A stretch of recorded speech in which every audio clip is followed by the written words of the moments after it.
Tentu saja kita harus bangga, kita harus memberi apresiasi dengan perjuangan pemain yang luar biasa saudara-saudara pemain Indonesia. Tetapi kita juga tidak bisa menutup mata bahwa sudah ada tanda-tanda dari pengurus PSSI untuk menjadikan tim nasional Indonesia ini sebagai bahan kampanye politik pemilihan presiden. Aduh, jadi mungkin ya ada hikmahnya lah, ada hikmahnya kekalahan dari Jepang ini saudara-saudara. Halo saudara-saudara, jumpa lagi dengan komentator gadungan di sini. Dengan komentator yang gadungan. Seperti biasa saudara-saudara, seperti biasa. Kalau kita sudah bertemu, pasti akan ada yang kita perbincangkan. Kita bicarakan, kita cakap, kita bacotin tentang sepak bola di seputaran Asia Tenggara. Di negara-negara tetangga, negara-negara jiran, negara-negara serumpun. Indonesia, Thailand, Malaysia, Vietnam, Laos, Kamboja, Myanmar, Brunei, Darussalam, Filipina, Singapura, Timor Leste, Wakanda, Konoha, negara api, negara angin, dan sekitarnya. Semua akan kita bicarakan secara fair, secara jujur, secara adil. Tidak ada provokasi, tidak ada kebencian, tidak ada muatan politik. Baik yang sudah lama maupun yang terkini berdasarkan fakta dan bukan klaim. Bebas saudara-saudara, bebas. Yang penting sopan. Dan untuk edisi kali ini saudara-saudara, untuk edisi kali ini kita akan menganalisis, mengulas performa tim nasional Indonesia di Piala Asia 2023 terlepas dari dia lolos atau tidak ke babak 16 besar.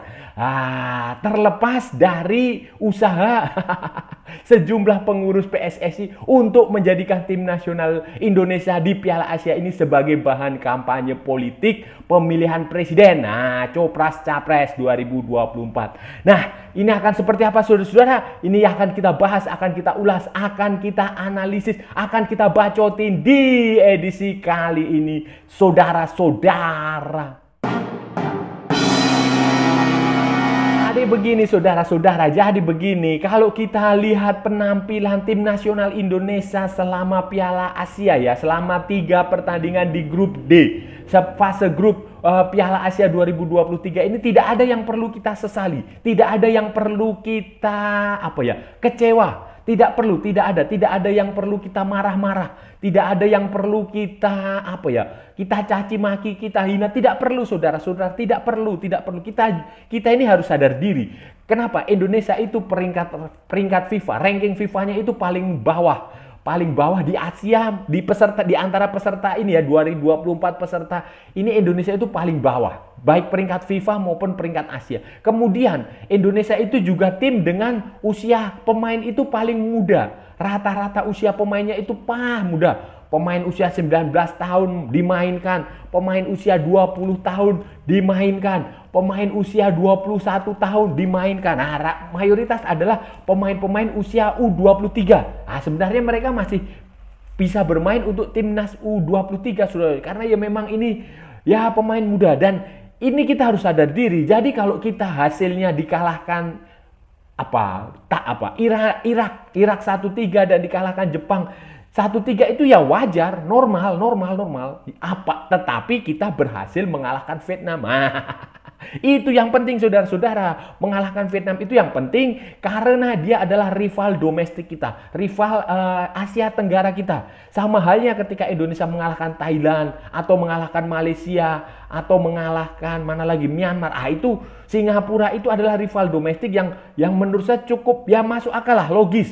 Kita tidak boleh kalah dari negara-negara di Asia Tenggara. Tetapi kalau kita kalah, level kita kalah dari negara Asia besar seperti Irak, seperti Jepang, itu ya wajar, normal dan masuk akal. Dan kita juga harus melihat perjuangan pemain luar biasa, saudara-saudara, luar biasa. Taktik dan strategi formasi, kemudian pilihan pemain, itu saya rasa Sintayong itu bagus saudara-saudara. Saya harus jujur mengatakan Sintayong itu bagus dan mungkin bisa dipertahankan setidaknya 2 tahun ke depan lah, sampai Piala AFF 2026. atau sampai kualifikasi Piala Dunia 2026 berakhir.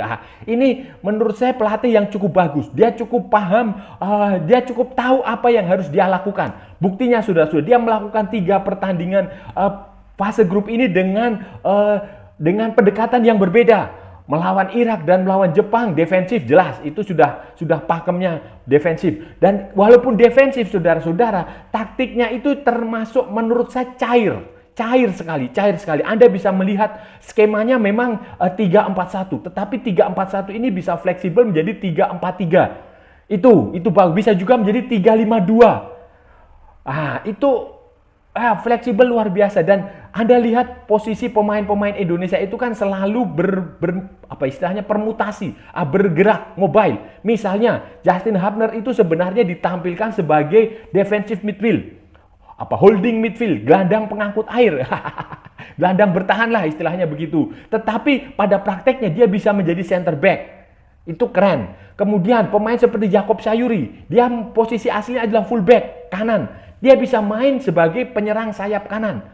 Tetapi pada waktu pertandingan melawan Jepang, dia bermain di penyerang sayap kiri. Itu keren, saudara-saudara, keren. Sandy Walsh juga posisinya sebenarnya adalah back kanan kalau nggak salah. Dia bisa dimainkan sebagai back tengah dan gelandang bertahan. Keren. Marcelino Ferdinand, Anda lihat. Marcelino Ferdinand bisa bermain sebagai penyerang sayap kiri, bisa bermain sebagai gelandang tengah, bisa bermain sebagai striker. Begitu pula siapa itu namanya, Egy. Posisinya, Anda perhatikan sajalah posisinya. Posisi pemain-pemain itu luar biasa. Dia juga tidak selalu bergantung kepada Elkan Bagot. Elkan Bagot diistirahatkan pada pertandingan melawan Vietnam. Kemudian Sen Patinama juga tidak diberi kesempatan main. Kemudian Asnawi juga tidak selalu mendapatkan kesempatan main. Walaupun Pratama Arhan menurut saya Pratama Arhan kembali menunjukkan penampilan yang lumayan setelah sempat mendapatkan kritik karena performa dia buruk dan terlalu asik menjadi artis TikTok. Dari sejarah lolos ke babak 16 besar tercipta atau tidak, ini terlepas dari itu, saudara-saudara. Saya tidak mau membahas itu karena itu sudah banyak dibahas di tempat lain. Saya nggak mau membahas itu. Terlepas dari itu, saudara-saudara, pencapaian Piala Asia 2023 ini bagus, menurut saya bagus. Kita mendapatkan 3 poin dan itu berarti kita melanjutkan tradisi selama ini ketika kita tampil di Piala Asia. Kalau saudara-saudara ingat, kalau saudara perhatikan, Indonesia itu ketika tampil di Piala Asia, dari Piala Asia 1996, Piala Asia 2000, 2004, dan 2007, itu kita selalu mendapatkan minimal 1 poin. Minimal 1 poin. Bahkan Piala Asia pertama 1996 kita imbang 2-2 dengan Kuwait. Itu poin, kita dapat 1 poin. Kemudian Piala Asia 2000 di Lebanon, kita juga mendapatkan poin 1 poin ketika bermain imbang juga dengan Kuwait. Kemudian Piala Asia 2004 kita mulai mendapatkan 3 poin ketika mengalahkan Qatar asuhan Philippe Troussier di Cina kalau nggak salah waktu itu. 3 poin. Kemudian di Piala Asia 2007 waktu di Jakarta di Stadion Utama Gelora Bung Karno kita mengalahkan Bahrain. Kita mendapatkan 3 poin. Luar biasa, saudara. Dan sekarang kita mendapatkan 3 poin dari Vietnam pada Piala Asia di Qatar. Artinya tradisi itu berlanjut dan berarti 3/3 Piala Asia terkini kita mendapatkan 3 poin. Terlepas, ini sekali lagi saya mengatakan dengan mohon maaf, dengan sangat saya mengatakan terlepas dari apakah kita akan tampil di babak 16 besar atau tidak. Ini pencapaian yang menurut saya luar biasa. Sangat bagus, apalagi dengan persaingan di era sekarang ini yang luar biasa. Tim-tim lain itu juga menggunakan pemain-pemain keturunan, pemain-pemain naturalisasi, pemain-pemain yang bagus, yang abroad banyak beda dengan era-era tahun 90-an, tahun awal-awal 2000-an yang banyak main di kompetisi. Sekarang ini banyak sekali pemain abroad, bukan hanya di Indonesia tetapi di pemain negara lain. Jadi ini luar biasa pencapaian timnas Indonesia ini luar biasa, sudah. Saya katakan, saya tidak setuju dengan pendapat beberapa orang yang menyebut ya Sintayong harus diganti lah. Diganti karena gagal mengalahkan Jepang, gagal mengalahkan Irak. Saya nggak setuju. Justru Sintayong ini harus dipertahankan setidaknya seperti yang saya katakan sebelumnya, minimal 2 tahun lagi lah. 2 tahun lagi. Setidaknya dengan materi pemain yang seperti ini, saudara-saudara, dengan materi pemain yang seperti ini, saya optimistis nanti ketika Piala Asia U23. Nah, setelah ini kan ada Piala Asia U23, kita akan bisa berprestasi. Walaupun itu bukan agenda FIFA dan pemain-pemain seperti Justin Hartner, seperti Elkan Bagot, seperti Marcelino Ferdinand itu kemungkinan juga nggak akan bisa tampil. Seperti mungkin ya pemain-pemain pemain-pemain lapis kedua lah mungkin nanti yang tampil. Tetapi saya optimistis melihat performa di Piala Asia. Kemudian nanti ketika Piala AFF, saya rasa Indonesia bisa mencapai hasil yang bagus nanti ketika Piala AFF 2024 diselenggarakan. Tapi Piala AFF itu bukan tujuan ya, saudara-saudara, ya harus diingat, bukan tujuan. Piala AFF bukan tujuan, itu hanya sekedar piala kaleng aja lah, sebagai ajang hura-hura saja. Tujuan yang sebenarnya seharusnya yang diperjuangkan ya setelah ini adalah kualifikasi Piala Dunia 2026. Kita masih punya pertandingan melawan Vietnam nanti di Jakarta bulan Maret kalau nggak salah. Setelah itu kan masih ada kita away ke Vietnam, kemudian kita masih home melawan Irak, kemudian kita masih home juga melawan Filipina. Itu yang menurut saya jauh lebih penting untuk diperjuangkan, untuk dijalani oleh para pemain. Dan saya optimistis, saudara-saudara, dengan penampilan timnas Indonesia nanti di pertandingan lanjutan kualifikasi Piala Dunia 2026 jika berkaca dari hasil dari penampilan melawan ini di Piala Asia ini. Apalagi kita nanti akan kedatangan beberapa pemain abroad.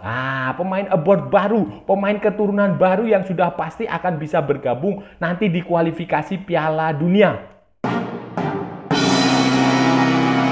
Pemain abroad itu, saudara-saudara, tambahan pemain keturunan yang baru selesai menjalani proses naturalisasi itu penting sekali, dan itu akan ada rombongan beberapa, misalnya Jay Itzes, kemudian Nathan Chuaon, kemudian masih ada lagi Tom Hai, kemudian Martin Paes. Martin Paes baru saja menggagalkan sejumlah peluang Lionel Messi dan Luis Suarez di pertandingan Dallas FC melawan Inter Miami pada pramusim MLS. Kemudian masih ada lagi Ragnar Uratmangun. Jadi itu ada beberapa tambahan pemain keturunan, pemain keturunan, ya betul, pemain keturunan yang baru menjalani proses naturalisasi berdasarkan undang-undang di Indonesia, berdasarkan peraturan di Indonesia yang mengharuskan menjalani proses naturalisasi, karena memang sebelumnya mereka sudah memiliki paspor negara lain, ya, jadi mereka harus menjalani proses, dan itu prosesnya sudah berjalan. Bahkan Jay Itzes kan sudah punya paspor Indonesia, tetapi kemarin dia tidak bisa main di Piala Asia karena tidak terdaftar. Ketika paspornya jadi, dia belum masuk ke dalam daftar skuad Piala Asia, sudah diumumkan. Jadi itu nanti main di kualifikasi Piala Dunia. Kemudian Nathan Chuaon itu tinggal sumpah menjadi warga negara Indonesia. Kemudian Ragnar Uratmangun juga sedang proses, Tom Hai sedang proses, Martin Paes sedang proses. Jadi ini akan menjadi tambahan amunisi yang luar biasa pemain Indonesia untuk kualifikasi Piala Dunia 2026. Dan kalau pelatihnya berganti lagi, saudara-saudara, setelah Piala Asia ini berganti dengan pelatih baru, mulai lagi dari nol, belum tentu akan bisa langsung menyatu, belum tentu bisa langsung nyetel. Itu terlalu beresiko. Jadi sebaiknya ya sudah, pertahankan saja Sintayong dengan paketnya yang sudah ada saat ini. Ini akan terus berkembang karena sepak bola itu pada dasarnya adalah proses dan terus proses. Apalagi ini ada tambahan pemain baru, dan ini akan luar biasa, saudara-saudara, nanti Indonesia di pertandingan lanjutan kualifikasi Piala Dunia. Memberikan pujian, saudara-saudara, selain memberikan pujian, saya juga harus memberikan kritik kepada permainan timnas Indonesia ini. Salah satu yang menurut saya harus diperbaiki adalah pertama, soal ini, saudara-saudara, soal transisi dari bertahan ke menyerang. Ini sering sekali Indonesia itu kesulitan mencetak gol karena transisinya jelek. Indonesia jelek. Jadi ketika lihat pertandingan melawan Irak, lihat pertandingan melawan Jepang, lihat pertandingan melawan Vietnam. Ketika kita melancarkan serangan balik, ketika kita bisa merebut bola dari kaki lawan, kita itu kesulitan untuk melakukan serangan balik. Pemain kita itu sering bingung. Ketika sudah masuk ke area kotak penalti lawan itu, pemain sering bingung mau ngapain gitu lah. Vietnam itu, pertandingan melawan Vietnam itu menjadi contohnya. Waktu lawan Jepang juga terlihat. Kita sebenarnya punya kesempatan untuk melancarkan serangan balik cepat, mematikan. Tetapi ya lagi-lagi, pemain bingung. Dia harus mengumpan kemana. Ketika sudah dapat umpan, bola hilang. Nah, itu kritik pertama saya. Kritik kedua saya adalah soal ya, dan ini selalu saya katakan adalah tentang kesalahan. Kesalahan-kesalahan individual yang selalu dilakukan oleh pemain Indonesia. Jadi kekalahan Indonesia, gol yang tercipta ke gawang Indonesia itu sebenarnya lebih banyak karena kesalahan yang dilakukan oleh para pemain. Pemain melakukan blunder, melakukan error. Dia salah mengantisipasi lawan, salah passing, salah menendang, salah pokoknya kesalahan lah. Itu sebisa mungkin harus dihindari. Dan kesalahan itu biasanya selain karena faktor mental, juga karena faktor komunikasi. Ya, selain grogi, nervous, tidak percaya diri, juga komunikasi yang jelek. Pemain mungkin dia tidak, kan gini loh, kalau di lapangan itu kan banyak penonton, itu harus teriak. Pemain harus terus berbicara, harus terus ngomong, supaya temannya paham. Kan tidak bisa menggunakan bahasa dalam hati, tidak bisa telepati. Jadi itu, dua hal itu yang menurut saya harus segera diperbaiki, saudara-saudara. Kritik lain saya, saudara-saudara, kritik lain saya, ya nasihat boleh, saran boleh, masukan lah boleh, itu terkait dengan gini. Jadi ini kan musim kampanye, jadi saya sudah melihat, saudara-saudara, ada sinyal, ada tanda-tanda tim nasional ini mau dibawa ke arah-arah politik. Kalau tim nasional Indonesia itu kemarin berhasil mengalahkan Jepang, nah, itu pasti akan di-framing sedemikian rupa untuk kepentingan politik, untuk kepentingan pencalonan presiden. Nah, itu yang menurut saya sudahlah Pak, dihindari sajalah. Ya, kita berterima kasih atas apa yang dilakukan PSSI, membentuk tim nasional yang tangguh, membentuk tim nasional yang kuat, mempekerjakan Sintayong, mencari pemain-pemain diaspora, pemain-pemain. Tapi ya sudah, itu sebatas itu aja tugas PSSI. Tidak usahlah tim ini dipolitisasi, dibawa, di framing kepentingan politik, karena ya kalau semuanya sudah ikut dibawa ke arah politik itu nanti hancur, saudara-saudara, hancur Pak, betul Pak. Kita ingat waktu 2014, 2000 berapa itu yang zamannya Nurdin Halid itu kan juga PSSI menjadi benar-benar seperti menjadi partai politik. Jadi ya sebaiknya dihindari sajalah. Kasihan para pemain, kasihan pelatihnya, kasihan supporter yang sudah memiliki kepercayaan kepada tim ini. Susah membangun kepercayaan, jangan sampai ini nanti dihancurkan gara-gara masalah politik, politik elektoral, masalah pemilihan presiden, masalah copras-capres. Tidak usah ya. Jadi tim nasional ini harus kita jaga bersama-sama. Tidak usahlah mereka dibawa-bawa ke dalam kegiatan politik. Tidak usahlah pengurus PSSI melakukan framing terhadap tim nasional Indonesia ini seolah-olah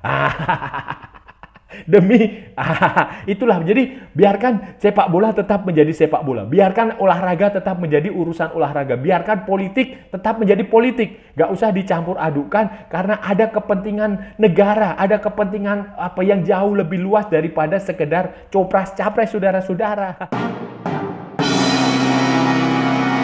Saudara-saudara, itu tadi pembahasan kita hari ini, saudara-saudara. Kita sudah bicara panjang lebar dari A sampai Z, dari barat sampai ke timur, dari utara sampai ke selatan, dari Sabang sampai Merauke, dari Pulau Rote sampai ke Pulau Miangas. Semua sudah kita ulas, kita bahas, kita bacotin tentang performa tim nasional Indonesia selama Piala Asia 2023. Selama 3 pertandingan fase grup D Piala Asia 2023 melawan Irak, Vietnam, dan Jepang.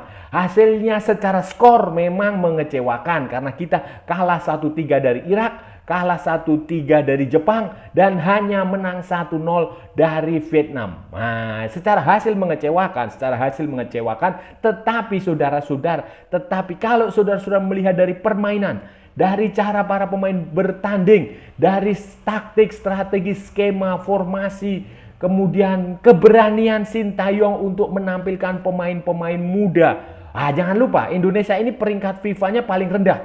140 berapa ya, 43 atau 44 atau 45 lah, pokoknya paling bawah di antara semua peserta Piala Asia. Tetapi Indonesia juga menjadi tim dengan rata-rata usia pemain paling muda, saudara-saudara. Bahkan pemain usia 19 tahun dimainkan, bayangin 20 tahun dimainkan. Jadi ini luar biasa. Secara teknis, secara tim, secara kualitas permainan, secara cara bermain, secara taktik, strategi, semua bagus lah menurut saya. Luar biasa, luar biasa. Indonesia punya masa depan yang bagus di sepak bola kalau pelatihnya tidak berubah.